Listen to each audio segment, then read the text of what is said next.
इस last video में हम लोगों ने पार्ट 1 में देखे थे कुछ बैरियर नर्सिंग टॉपिक जो है हमारा, उससे रिलेटेड कुछ इंपॉर्टेंट एमसीक्यूज देखे थे पार्ट 1 में, and it is a part 2।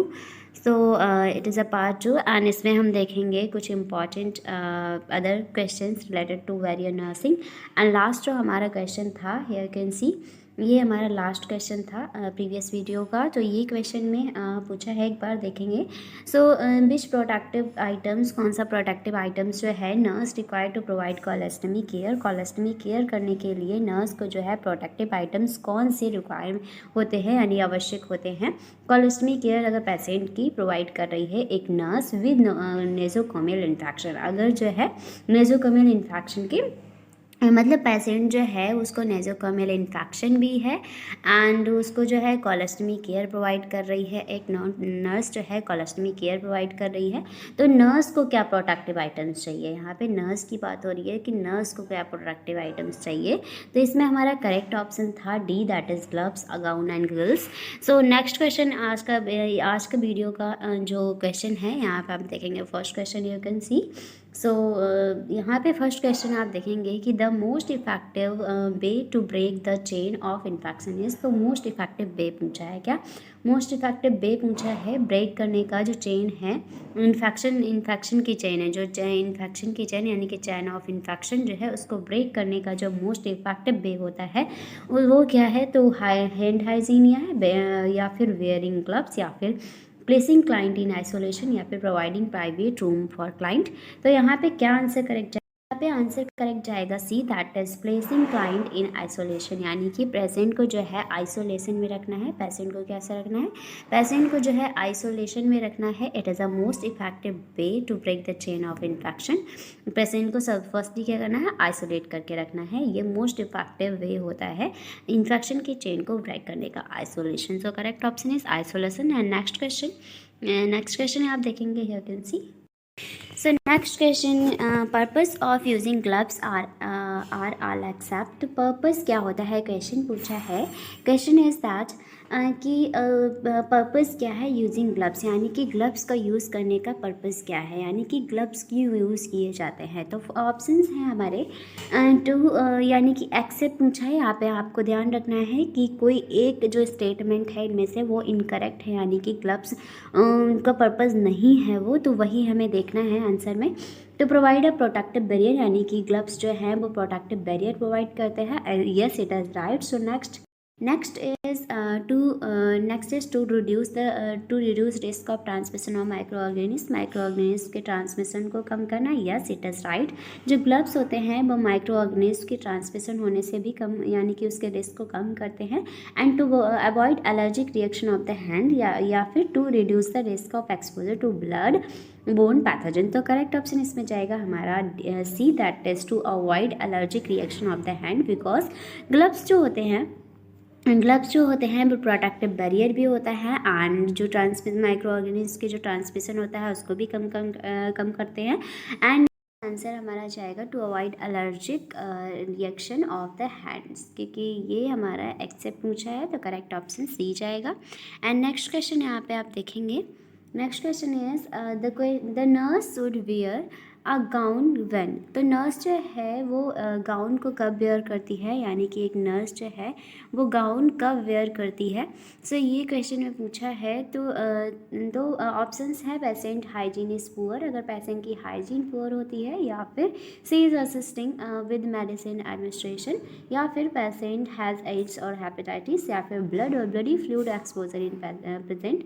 तो यहाँ पे करेक्ट ऑप्शन आपके क्या जाएगा, करेक्ट ऑप्शन जाएगा डी, दैट इज ब्लड और bloody fluid exposure in present. अगर जो है ब्लड और ब्लडी फ्लूइड अगर प्रेजेंट होते हैं तो जो है एक नर्स जो है वियर करती है gown. So correct option D जाएगा। और next question here can C. Next question is which infection control technique is unnecessary when caring for a patient with tuberculosis।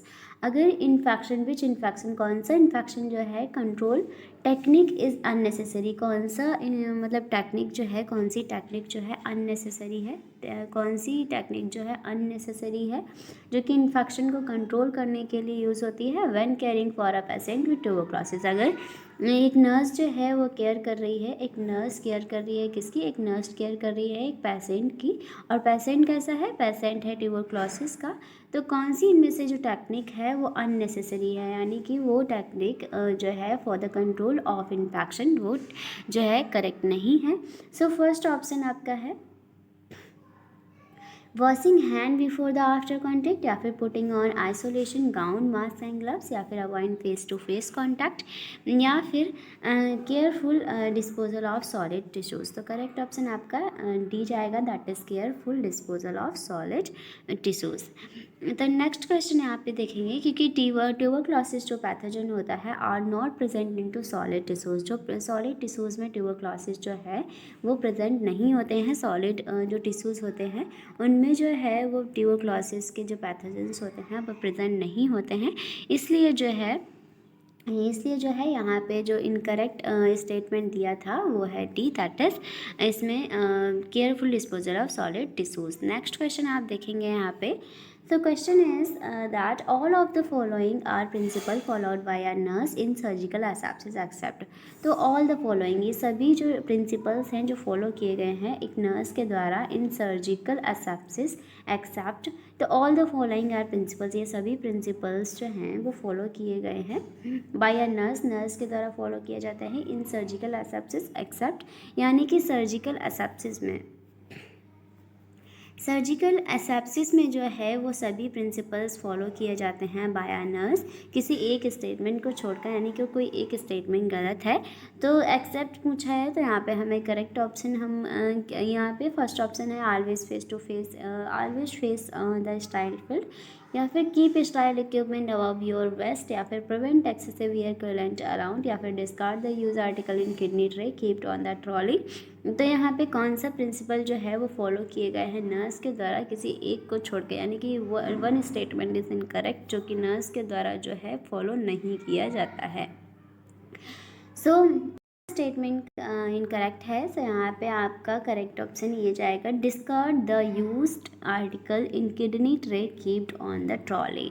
सो सभी प्रिंसिपल, बाकी जो प्रिंसिपल्स हैं वो फॉलो किए जाते हैं एक नर्स के द्वारा जब सर्जिकल एसेप्सिस में, यानी कि always face the sterile field को ही फेस करना है, and keep sterile equipment above your waist, ये भी स्टेटमेंट सही है, prevent excessive air coolant around, ये भी सही है, इसलिए इनकरेक्ट ऑप्शन हमारा जाएगा D, that is discard the used article in kidney tray keeped on the trolley. Next question यहाँ पे next important content about this question, so यहाँ पे हम देखेंगे कुछ important concept. So here can see some of the principle of surgical asepsis, यहाँ पे surgical जो एसेप्सिस है उनके कुछ प्रिंसिपल्स होते हैं वो हमें ध्यान में रखने हैं कि keeping style and completely free from all organism, जो स्टाइल जो यानी ट्रॉली होते हैं उनको जो है माइक्रो ऑर्गेनिज्म से फ्री फ्रॉम कम्प्लीटली रखना है। एंड कुछ प्रिंसिपल्स ये हैं, फर्स्ट प्रिंसिपल आप देखेंगे यहाँ पे सर्जिकल एसेप्सिस का, तो सर्जिकल एसेप्सिस का first principle is that here can C always face the sterile field, हमेशा जो है स्टाइल फील्ड को ही यूज़ करनी है, and keep style equipments, and style equipments जो होते हैं वेस्ट और टेबल लेवल से जो है अबव रखना है, यानी जो वेस्ट है उसके अबव होनी चाहिए, and do not speak and cough in sterile field, हमें जो है कभी भी स्टाइल फील्ड में कभी भी स्पीक वो ज़्यादा बोलना नहीं है, एंड ज़्यादा कफिंग स्नीजिंग बिल्कुल भी नहीं करना है, एंड इस टाइप से जो है स्टाइल फील्ड को मेंटेन करना है, and prevent excessive air coolant, यानी कि एक्सेसिव एयर फ्लो होना चाहिए स्टाइल फील्ड के अराउंड, एंड अनस्टाइल इक्विपमेंट्स जो होते हैं वो स्टाइल फील्ड से दूर होना चाहिए, जो स्टाइल इक्विपमेंट्स हैं अनस्टाइल जो है वो अलग अलग होने चाहिए, यानी कि उनमें काफ़ी डिस्टेंस होनी चाहिए अनस्टाइल और स्टाइल जो इक्विपमेंट्स हैं उनके between. And next is keep the sterile field dry, और स्टाइल फील्ड जो होती है उसको ड्राई रखना है हमेशा, and sweeping and dusting in sterile field, हमेशा जो है स्वीपिंग करना है डस्टिंग करना है स्टाइल फील्ड में, and the edge of sterile field is consider unsterile. So इस टाइप से जो है ये कुछ प्रिंसिपल्स होते हैं जो हमें याद रखने हैं सर्जिकल एसेप्सिस, यानी कि सर्जिकल एसेप्सिस के दौरान कुछ प्रिंसिपल्स को याद रखना है। सो नेक्स्ट क्वेश्चन यहाँ पे आप देखेंगे, next question is which one of the following is true about the principle of surgical asepsis. So which one of the following is true, कौन सा जो है स्टेटमेंट ट्रू है about the principles of surgical asepsis. तो surgical asepsis से related कौन सा principle जो है वो ट्रू है। So first fluid flow against gravity, या फिर the edge of sterile field are also style, या फिर a sterile field remains sterile even after long exposure to air, या फिर only sterile object may placed on the sterile field. तो correct हमारा क्या जाएगा, करेक्ट ऑप्शन जाएगा D, that is only sterile object may be placed on the sterile field. Sterile field में जो है सिर्फ जो है स्टाइल आइटम्स यानी कि स्टाइल फील्ड अगर होता है तो स्टाइल फील्ड में जो है स्टाइल ऑब्जेक्ट को ही रखना है, अनस्टाइल चीज़ों को स्टाइल ऑब्जेक्ट से दूर कर रखना है। तो करेक्ट ऑप्शन इसमें जाएगा, यहाँ पे आपको पूछा है ट्रू स्टेटमेंट, तो true statement about surgical asepsis. तो सर्जिकल एसेप्सिस से रिलेटेड जो ट्रू प्रिंसिपल है that is D, that is only sterile object may be placed on the sterile field. Next आप देखेंगे question. So next question is all the following points should be kept in mind while doing any style procedure। जब कोई style procedure कर रहे हैं यानी कि कोई स्टाइल प्रोसीजर जब परफॉर्म कर रहे हैं तो ऑल द फॉलोइंग पॉइंट्स यानी कि सभी जो पॉइंट दिए गए हैं वो हमें याद रखने हैं किसी एक को छोड़कर। तो फेस द स्टाइल फील्ड को फेस करना है, ये हमारा सर्जिकल एब्सेसिव का प्रिंसिपल था। And keep sterile equipment below waist level, यानी कि जो स्टाइल इक्विपमेंट्स हैं वो बिलो रखना है या अबव, ये चीज़ हमें कंफर्म करनी है। नेवर क्रॉस स्टाइल एरिया, सो ये भी हमारा ऑप्शन करेक्ट जा रहा है कि कभी भी स्टाइल एरिया को क्रॉस नहीं करना है। Do not speak over sterile field, on sterile field की जगह पे ज़्यादा जो है बोलना नहीं है, स्नीजिंग नहीं करना है, कॉफिंग नहीं करना है, जिसकी वजह से जो सर्जिकल फील्ड होता है वो कंटामिनेटेड हो सकता है। सो करेक्ट ऑप्शन आपका जाएगा B, that is keep sterile equipment below waist level, क्योंकि यहाँ पे जो है स्टाइल इक्विपमेंट्स जो होते हैं वो वेस्ट लेवल से अबव रखे जाते हैं ना कि बिलो। तो यहाँ पे पूछा है एक्सेप्ट, तो करेक्ट ऑप्शन आपका जाएगा B, that is keep sterile equipment below waist level. So next question, which of the following procedure always require surgical asepsis. तो सर्जिकल एसेप्सिस से रिलेटेड कौन सा प्रोसीजर जो हमेशा रिक्वायरमेंट होता है यानी रिक्वायर्ड होता है। तो यहाँ पे आपका फर्स्ट ऑप्शन है vaginal irrigation and second is urinary catheterization या फिर नासोगैस्ट्रिक ट्यूब। सो कौन सा प्रोसीजर जो है ऑलवेज रिक्वायर सर्जिकल एसेप्सिस। तो सर्जिकल एसेप्सिस में कौन सा प्रोसीजर रिक्वायर होता है। सो करेक्ट ऑप्शन जाएगा यूरिनरी कैथेटराइजेशन। यूरिनरी कैथेटराइजेशन जो सर्जिकल एसेप्सिस के दौरान जो है यूरिनरी कैथेटराइजेशन प्रोसीजर बहुत ही ज़्यादा रिक्वायर्ड होता है। सो यहाँ पे देखेंगे important content about this question. तो strict asepsis technique should be follow whenever dealing directly with internal tissues और mucus membrane of the body like urinary catheterization, surgical wound dressing etc।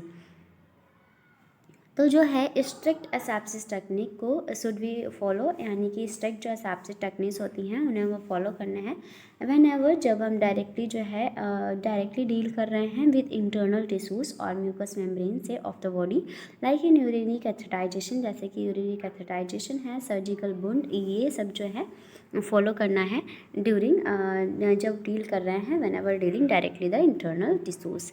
So next question, question is a nurse should use the following technique to change the dressing after surgery। तो एक nurse जो है should use following technique, nurse जो है following technique का use, nurse को जो है यूज़ करना है कुछ ये टेक्निक्स को to change the dressing after surgery, यानी कि सर्जरी के बाद जब ड्रेसिंग चेंज करना है the nurse should use the following technique to change the dressing after surgery, यानी कि सर्जरी के बाद जो है ड्रेसिंग को चेंज करना है तो कौन सी टेक्निक को जो है नर्स को फॉलो करना चाहिए। तो आइसोलेशन या क्लीन टेक्निक या एसेप्टिक टेक्निक या फिर रेस्पिरेटरी। आइसोलेशन जो है एसेप्टिक टेक्निक का यूज़ करना है जब भी नर्स जो है सर्जरी के बाद जो है नर्स ड्रेसिंग चेंज करते हैं तो उस टाइम जो है एसेप्टिक टेक्निक का एसेप्टिक टेक्निक का जो है ध्यान रखना है। तो next question, Next question is medical asepsis differs from surgical asepsis in that it is aimed at and so medical asepsis का यानी कि medical asepsis from surgical asepsis medical asepsis और surgical asepsis के between difference पूछा है between medical and surgical के between जो है difference पूछा है in that it is aimed at the first option sterilizing all equipments preventing entry of microorganisms in body and killing all microorganisms या फिर preventing transmission of microorganisms तो correct option इसमें जाएगा D that is preventing transmission of microorganisms यानी कि इसमें correct option आपका है preventing transmission of micro organism.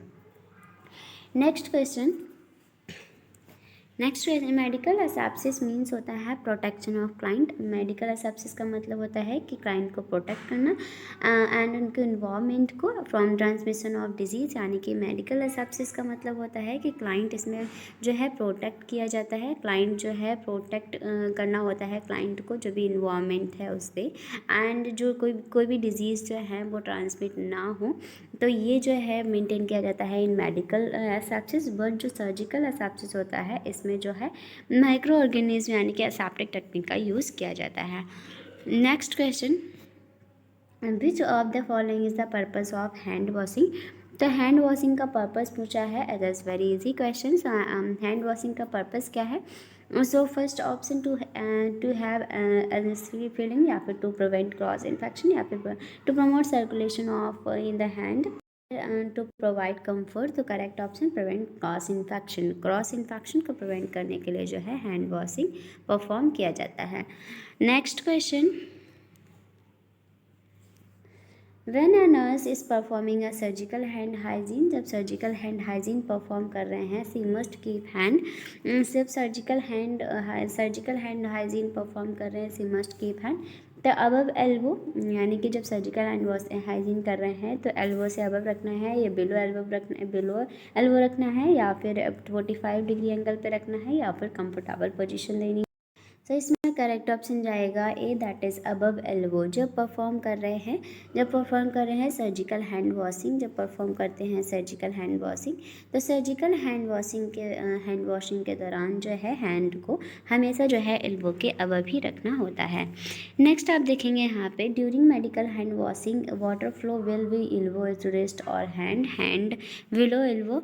During medical hand washing है उसमें जो है हैंड बिलो कर सकते हैं, बट सर्जिकल हैंड वॉशिंग के दौरान जो है हैंड हमेशा जो है वेस्ट लेवल पे अबव ही होना चाहिए।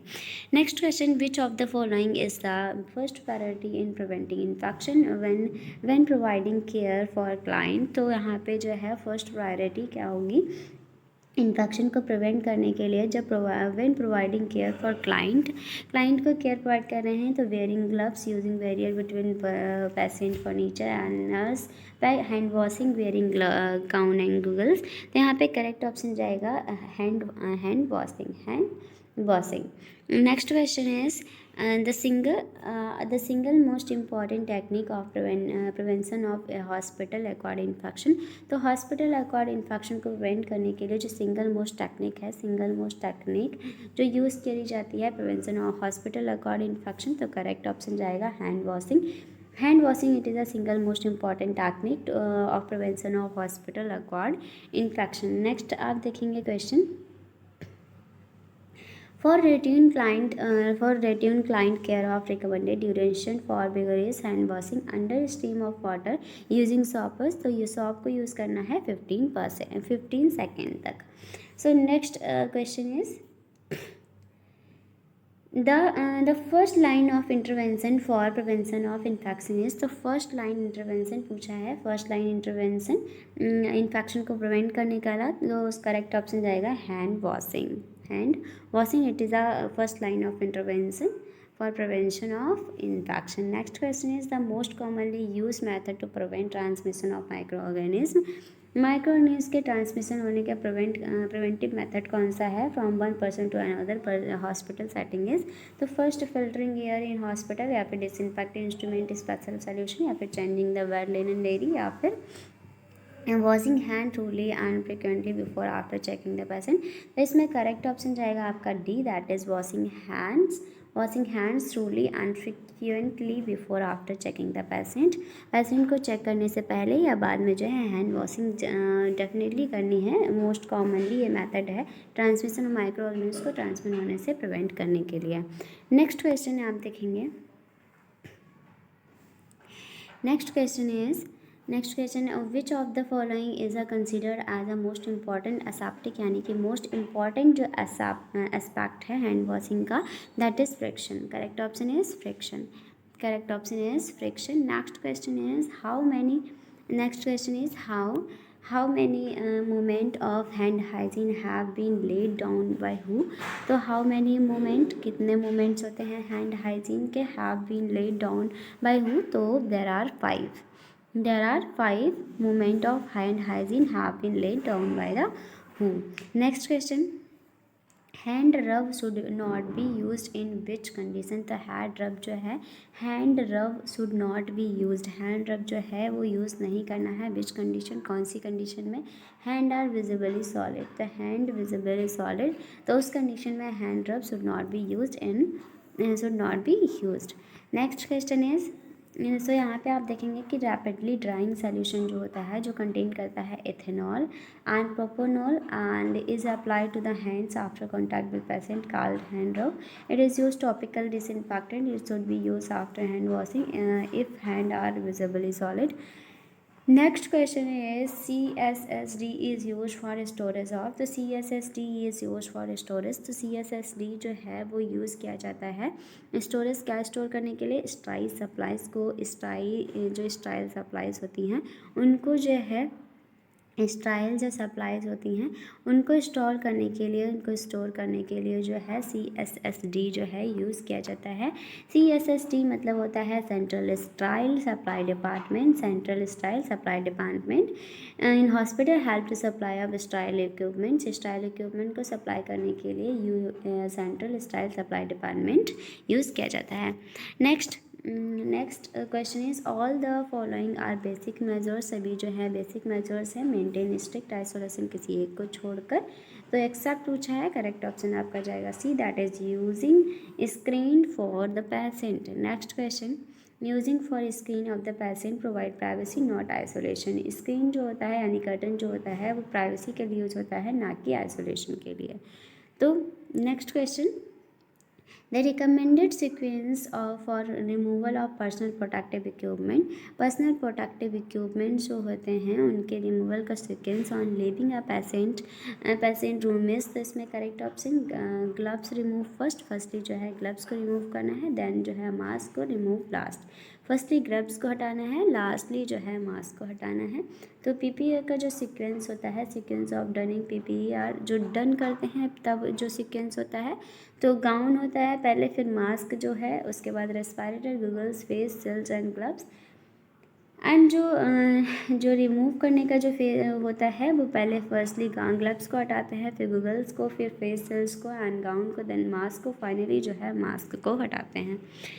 नेक्स्ट, तो इस टाइप से हम लोगों ने इम्पॉर्टेंट क्वेश्चंस देखे हैं, दैट इज़ वैरियर नर्सिंग हमारा टॉपिक है इम्पॉर्टेंट, तो उससे रिलेटेड जो है हम लोगों ने इम्पॉर्टेंट क्वेश्चंस देखे हैं।